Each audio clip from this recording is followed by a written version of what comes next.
안녕하세요. 박사환입니다. 최근에 불안한 금융시장으로 인해서 다들 걱정이 많으실 텐데요. 인플레이션 걱정이 많습니다. 전 세계적으로 러시아 우크라이나 전쟁을 통해서 기름값, 생필품, 농산물 가격까지 꽤 올라 있는 지금의 인플레이션 상황으로 경제에 대한 걱정들이 많은데, 그 와중에 또 침체에 대한, 경기가 하강하는 그런 위험에 대한 얘기들도 많고, 그 속에서 주가도 많이 빠졌는데 이제 좀 채권에 대한 관심을 가져야 되지 않나 라는 관점으로 여러분께 오늘 영상을 준비했습니다.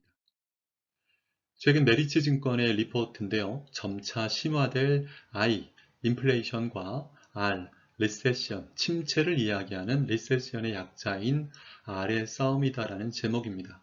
그만큼 지금 나타나고 있는 전 세계적인 물가 상승의 문제가 결국에는 경기 침체를 야기하고 있고, 경기 침체 속에서 역설적이게도 그렇게 되면 물가가 오히려 빠지는 그런 상황으로 갈 수 있지 않겠나.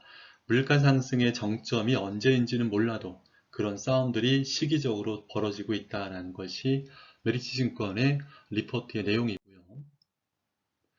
여러분은 요즘처럼 이제 물가가 올라가면 이미 꽤 오른 상황이지만 어떻게 소비 패턴을 바꾸고 계십니까? 미국에서 조사했던 내용인데요. 외식을 축소하거나 운전해서 멀리 여행 가는 것을 취소하거나 정기 구독을 해지하거나 비브랜드의 상품을 사용한다든가 하면서 소비의 패턴이 달라지고 소비가 위축되고 있는 모습을 나타내고 있는데요. 그 상황 속에서 물가가 이렇게 인상이 되고 상승하게 되니까 실질적으로 내가 쓸 수 있는 소득, 가처분 소득이 줄어들고 있다는 것이 통계적으로 나타나고 있고요. 장기적으로 경기 침체가 벌어지게 되면, 성장률이 둔화가 되는 상황이 되면 성장률의 전망치가 하락하면서 미국의 국채 수익률도, 연일 고점을 찍던 미국의 국채 수익률도 좀 안정화되는, 약간 빠지는 그런 모습들도 나타나고 있습니다. 이런 상황에서 오히려 장기 채권에 대한 관심을 가져야 될 필요성을 언급하는 이야기들이 꽤 많아지고 있고요. 뉴스를 검색하는 구글 검색량의 뉴스의 추이를 보면 인플레이션 걱정을 많이 하다가도 최근에는 리세션, 침체를 걱정하는 키워드들이 증가를 하고 있는 모습을 볼 수 있습니다.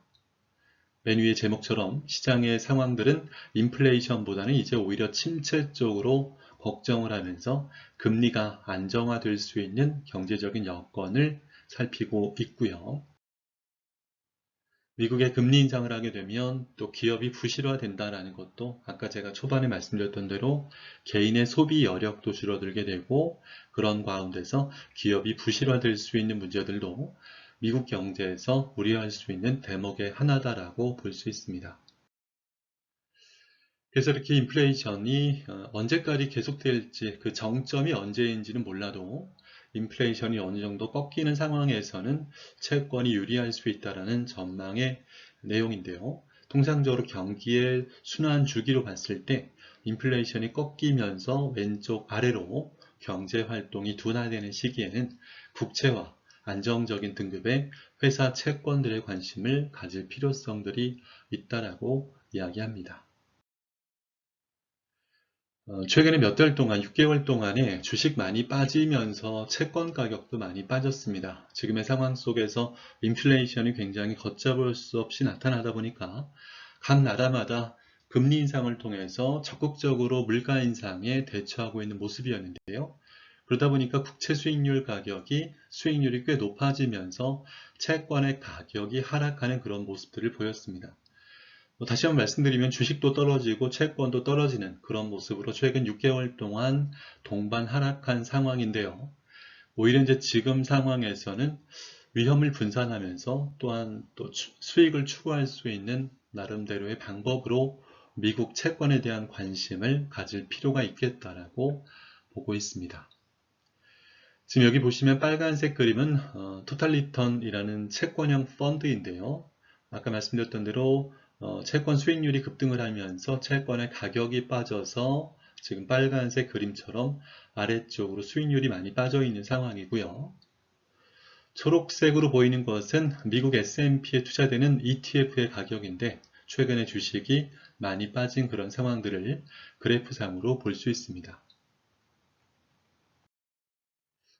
그러면 아까 제가 주식도 많이 빠졌고 채권도 많이 빠졌는데 채권을 통해서 또 수익을 낼 수 있는 기회를 보거나 위험을 분산할 수 있는 측면을 말씀을 드렸었는데 채권으로 수익을 낼 수 있다라는 것들, 그 내용들을 간단하게 설명을 드리면 채권을 가지고 있으면서 받는 것은 기본적으로 이자고요.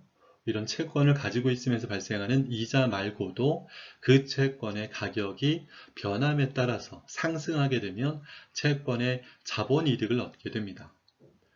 그래서 실제로 2019년도 2월 달쯤에 2월 15일 날에 제가 고객들께 단체로 안내를 드려서 약 40명 정도가 가입했었던 국채 10년 인덱스라는 펀드를 제가 가입해 드렸었는데 실제로 국채는 가격이 2%, 국채 수익률은 2%인데 지금 말씀드리는 국채는 한국의 국채입니다. 2% 정도 되는 국채를 보유하고 있을 때 이 기간 동안 한 6개월 동안 이 채권형 펀드의 수익률이 6.78%까지 올라갔었거든요. 2%밖에 안 되는 국채, 대한민국의 국채를 가지고 있으면서 어떻게 6, 7% 정도까지 수익이 나게 됐는가? 라는 것은 맨 위에 제목에 적어놨던 것처럼 장기적인 채권을 가지고 있으면 이자를 받으면서도 채권 가격 상승에 따라서 장기 채권일수록 자본이득을 얻게 되는 기회들이 발생한다라는 겁니다. 방금 전에 설명했던 한국의 10년 만기 국채에 투자되는 펀드, 빨간색의 그림과 달리 밑에 보시면은 초록색은 국내 종합주가지수, 코스피의 변동성을 나타내는 차트인데요. 특히 2020년 3월 중순 이후에 코로나 팬데믹이 터지면서 약 고점 대비 34%가 하락하는 큰 급등락을 거치는 그런 과정의 모습을 보실 수가 있습니다.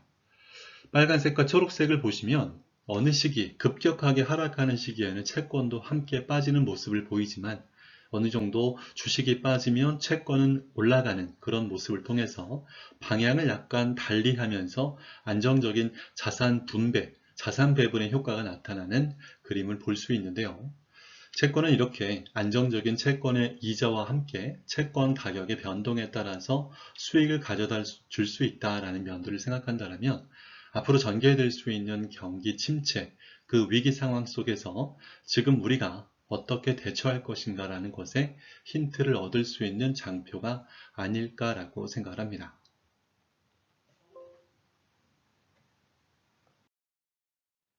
결론적으로 저는 방금 전에 말씀드렸던 대로 국내 채권보다는 미국의 채권형 펀드에 관심을 가져보시기를 권하는 입장인데요.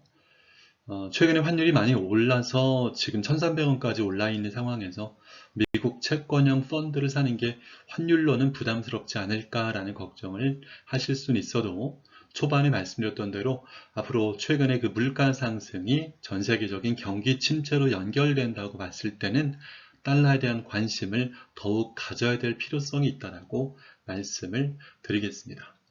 최근에 미국의 국채 수익률이 한 3.15% 정도로 왔다 갔다 하고 있는데요. 어느 시기까지는 더 상승을 할지는 몰라도 어느 시기만큼은 물가가 안정이 되면서 국채 수익률이 안정화되고 또 채권 가격도 올라갈 수 있는 여지를 보고 있습니다. 상품을 추천한다기보다도 지금의 상황에서 어떻게 대처할 것인가라는 측면에서 오늘 영상이 도움이 되셨으면 좋겠고요. 다시 한번 이 장표를 보여드리면 제목처럼 주식과 채권이 동반 하락한 지금 위험 분산과 수익 추구를 겸한 미국 채권에 관심을 가져보시기를 바라겠습니다. 주식도 빠졌고 채권도 빠졌습니다. 하지만 지금 상황에서 주식을 더 사기 부담스러운 분들은 또는 기존의 주식 비중이 어느 정도 있어서 이 주식에 대한 보전을 위험을 분산해야 될 필요성들이 있는 분들은 채권형 펀드에 대한 관심을 가져보시면 되겠고요.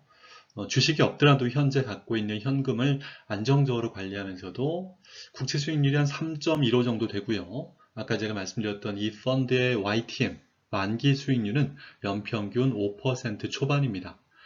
채권 가격에 대한 이자를 한 5% 정도 꾸준하게 받으면서 앞으로 물가가 안정되면서 채권 가격도 올라갈 수 있는 상황을 염두에 둔다라면 지금 상황에서 침체의 위험을 분산하면서도 채권을 통한 수익을 기대해 볼 수 있는 방향으로 관심을 가져보시면 될 것 같습니다. 이 펀드에 대한 자세한 내용들은 제가 유튜브에 올리기 어려운 내용들이 있기 때문에 개별적으로 질문을 주시면 구체적인 자료를 가지고 말씀을 드리도록 하겠습니다.